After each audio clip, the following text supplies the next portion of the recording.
হে আল্লাহ, এই তুমি কোন পাপের শাস্তি দিচ্ছ আমাদের সবাইকে। আল্লাহ, তুমি একটু রহমত করো, তোমার রহমত ছাড়া কোনো উপায় নাই। এবার শীতে কিন্তু অনেক শীত পড়েছিল, তখনও কিন্তু আমরা আল্লাহর কাছে বলেছি কেন এত শীত পড়ছে। এইবারের মতো কখনো বেশি শীত পড়েনি। আবার এখন এতটা পরিমাণ গরম, জীবন অতিষ্ঠ হয়ে যাচ্ছে। এখনও আমাদের ধৈর্য হারিয়ে ফেলছি যে এত কেন গরম। তো সবটা দিয়ে কিন্তু আল্লাহ আমাদের পরীক্ষা করছে, তো কোনোটাই কিন্তু আমরা সহ্য করতে পারছি না। তারপরেও কিন্তু আমরা একটু শুধরাচ্ছি না। গরম দিয়ে শীত দিয়ে কত কিছুর মাধ্যমে আল্লাহ পাক আমাদের ইশারা করে বোঝাচ্ছে, তারপরেও কিন্তু আমরা কিছু অবুঝ মানুষ আছি যে বুঝতেই চাচ্ছি না যে কিসে আল্লাহ সন্তুষ্ট হবেন। আসসালামু আলাইকুম, আমি পাপিয়া আছি আপনাদের সাথে, কাছে দূরে দেশ এবং দেশের বাইরে যে যেখান থেকেই আমার ভিডিওটা দেখছেন। আশা করি সবাই ভালো আছেন এবং সুস্থ আছেন। আলহামদুলিল্লাহ, আল্লাহর অশেষ রহমতে বেশ ভালো আছি এবং সুস্থ আছি। ওয়েলকাম করছি নতুন আরেকটি দিনে, আরেকটি ব্লগে। আশা করি আজকের ব্লগটা আপনাদের কাছে ভালো লাগবে। আর যে বললাম না যে ভালো আছি, ভালোটা বলাও ভুল হবে, কারণ গরমে কিন্তু তেমন ভালো নেই। এত পরিমাণ গরম, কি যে করব, বাচ্চা কাচ্চা নিয়ে খুবই অবস্থা খারাপ। তো আজকে রবিবার, ছেলের স্কুল খুলেছে, কিন্তু ছোট ছেলের স্কুলটা এখনও ওদের ক্লাস অফ আছে। বলছে পরবর্তীতে সরকার নির্দেশনা না পাওয়া পর্যন্ত ওদের class play, nursery, KG of রাখবে। তো ওদের আর কি, আমার ছোট ছেলে তো কেজিতে পড়ে, তো ওর আজকের ক্লাস ছিল না, কিন্তু বড় ছেলে আজকে গিয়েছে। ওর তো 7:30 থেকে আর কি 12টা পর্যন্ত ক্লাস, কিন্তু একবারে কারেন্ট যে গেছে আর আসে নাই, জেনারেটারও তেমনভাবে চলছে না, সেজন্য ওদের স্কুল 11টায় ছুটি দিয়ে দিয়েছে। কালকে থেকে সময়টা আরও আগায় দিয়েছে, তারপর সময়টা যদিও আগে দেয় না, 7টা বাজলেই কেমন জানি সূর্যটা মনে হয় মাথার উপরে একদম টকবক করছে। রাতে কিন্তু একদম ঘুম হয় না। আমার ছোট ছেলেটা এত ছটফট করে বলার বাহিরে। মানে কি বলবো, আমরা বড় মানুষ আমরাই সহ্য করতে পারি না, যে ওরা তো ছোট মানুষ, ওরা তো আমাদের মতো করে বলেও বোঝাতে পারে না যে কেমন লাগে। ছেলে এখনও ঘুমাচ্ছে, আর নাবিল তো আজকে স্কুলে আর কি যায়নি, তো ওকে বারবার আমি ডেকে তুলছি যে উঠো। তো সে ওঠার আগে আমি কাজগুলো গুছিয়ে নিই, আমার বেডটা আমি গুছিয়ে নিয়েছি। আর যেহেতু ছোট ছেলে এখনও ঘুমাচ্ছে, ওকে এখন আমি আমার কাজগুলো, কিছু কাজ আছে সেরে নেব, তারপরে ওকে উঠাবো। রাতে একদম ঘুমাতে পারি নাই, সেজন্য বলছি যে বাচ্চাটা আমার এখন একটু ঘুমাক। আর গাছটারও মনে মনে হচ্ছে যে ওদেরও প্রচণ্ড পরিমাণ গরম লাগছে, তাই ওদেরকেও একটু আমি ভালো করে গোসল করিয়ে দিচ্ছি, যাতে ওরাও একটু শান্তি ফিল করে। আমার কাছে এই পাতাবাহার গাছগুলো খুবই ভালো লাগে। আর যেটা বেশি ছাদে আছে আরও বড় গাছ, সেটার মধ্যখানটা একদম হলুদ হলুদ হয়ে আছে, দেখতে এত ভালো লাগছে। আর এটা কিন্তু দুই ধরনের, ওটা যে এখন যেটা আর কি পানি দিয়ে ধুয়ে দিচ্ছি, সেটা একটু লাল লাল পাতা, কিন্তু ঘরে থাকার কারণে আর কি সবুজ সবুজ হয়ে গিয়েছে। তো আমি ঘরে একটা না কোনো গাছই রাখি না, 2-3 দিন পরে পরে একটু রোদে দেই, এতে করে দেখা যায় আমার গাছগুলো খুবই ভালো থাকে। তো মোটামুটিভাবে আমি আমার গাছ কাজগুলো গুছিয়ে নিয়েছি, আমার রুমটা আর কি গুছিয়ে নিয়েছি। এখন আর কি ছেলেকে ডেকে দেব। তো ওকে ওঠানোর পরে আর কি ওকে খাওয়াতে হবে, ওর পিছনে অনেক সময় যাবে। তো এইদিকে আমি ওকে ডাকছি, আর মশারি দুটো এমন মলা হয়েছে, এখন ফ্যান চলছে, আর 2 দিন পর পরই মশারিগুলো এত কালো হয়ে যায়, মনে হয় কত দিনে জানি দেওয়া হয়নি। তো মশারিটা আমি ভিজিয়ে রাখছি, যেহেতু খালা চলে আসবে, সে আসার আগে এই কাজগুলো আর কি করে রাখছি। আর ছেলেকে উঠানোর পরে ওর হাত মুখ ধুয়ে দিয়েছি, আর এখানে আর কি নাস্তা করে বানানো হয়নি। আপনাদের ভাইয়াকে বলছি আমার একদম রান্নাঘরে যেতে ইচ্ছে করছে না গরমে, তাই সে আর কি ঝটপট একটু নাস্তা আসলে দেরি করে নিয়ে এসে দেখে ডাল ছাড়া আর কিছুই পায়নি, তো একটুখানি ডাল আর ভাজি।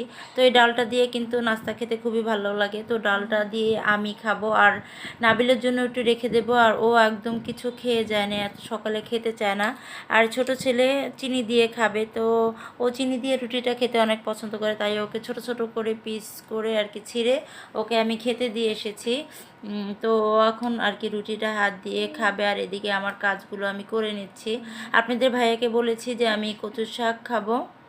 হঠাৎ করে খুবই কচুর শাক খেতে ইচ্ছে করছে, তো বলছি তুমি একটু বাজারে যাও, যদি কচুর শাক তোমার চোখে পড়ে তাহলে কিন্তু নিয়ে আসবে। তো ভাগ্যটা ভালো, খেতেও চেয়েছি আর সে কচুর শাকটা পেয়েছে, তো আমাকে ফোন দিয়েছে যে কচুর শাক পেয়েছি। আমি মানে তাকে বলে দিয়েছিলাম যে যদি পাও তাহলে আমাকে একটা ফোন দিয়ে জানাইও, তাহলে আমি কি ডালটা ভিজিয়ে রাখবো। তো এই যে মসুরি ডালটা আগে থেকে একটু ভিজিয়ে রাখলে কি হয়, একটু তাড়াতাড়ি আর কি গলে যায়। তো আমি আর কি মসুর ডাল দিয়ে আজকে কচুর শাকটা রান্না করব। আমার কাছে এভাবে কচুর শাক রান্না করলে খেতে খুবই ভালো লাগে। এইদিকে চালটা ধুয়ে নিচ্ছি, ভাতটা বসিয়ে দিব। আর গ্যাসের চাপটা একটু 12টার পরে কম থাকে, সেজন্য আগে থেকে একটু মানে বসিয়ে রাখি, আস্তে আস্তে হতে থাক। আর এদিকে আমি কোটা বাছা যেগুলো আছে সেগুলো করে নেব।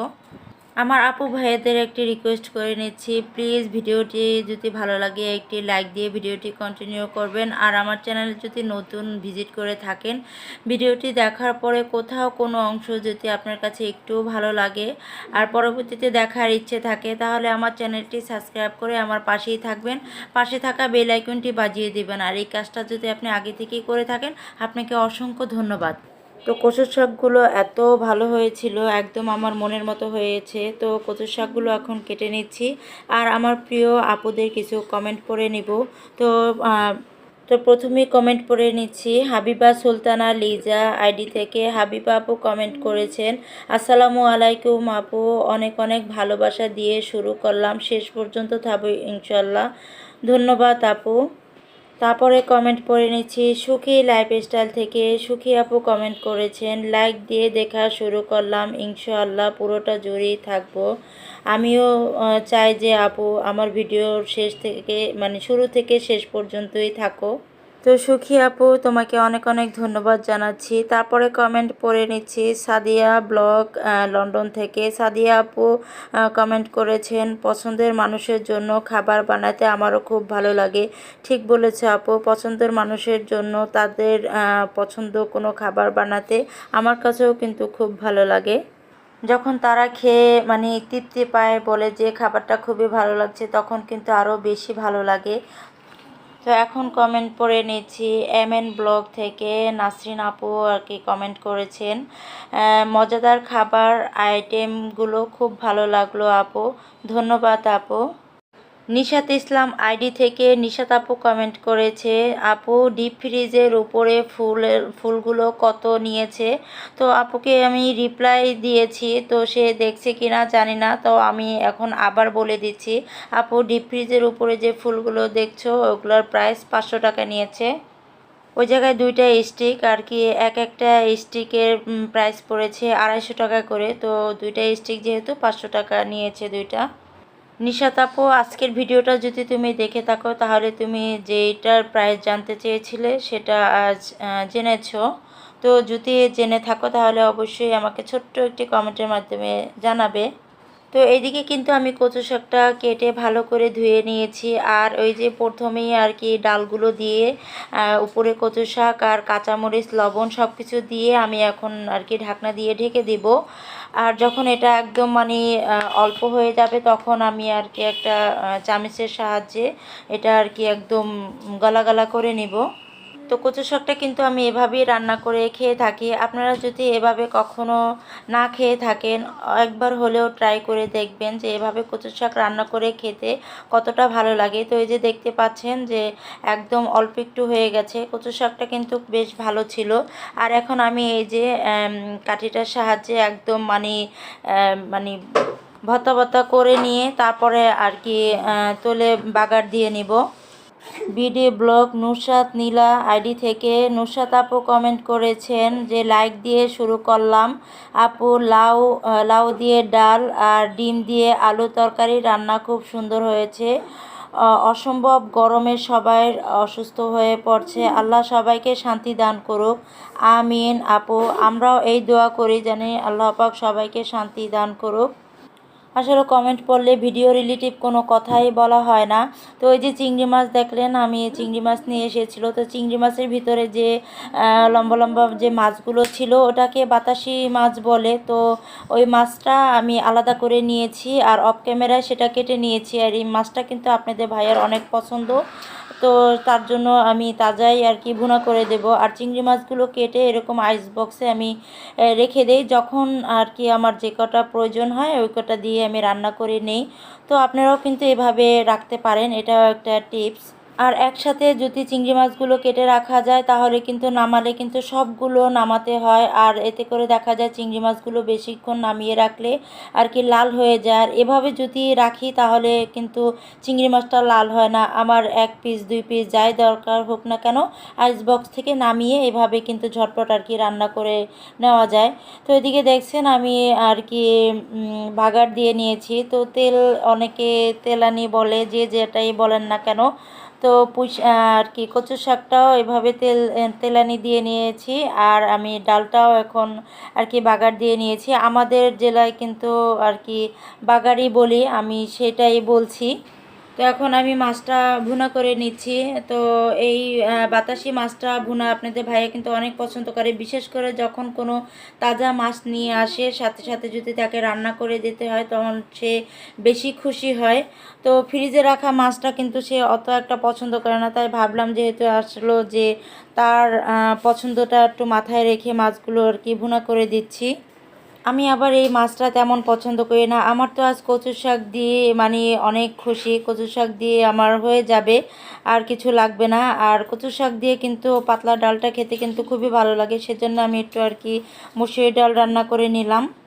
আর যাদের অ্যাসিডিটির সমস্যা আছে তারা কিন্তু কচু শাকটা খেতে পারে না। তো সেম জিনিসটা কিন্তু আপনাদের ভাইয়ের সাথেও হয়েছে, সে কিন্তু তেমন কচু শাক পছন্দ করে না, সেজন্য তার জন্য আর কি মাছটা ভুনো করে নিলাম।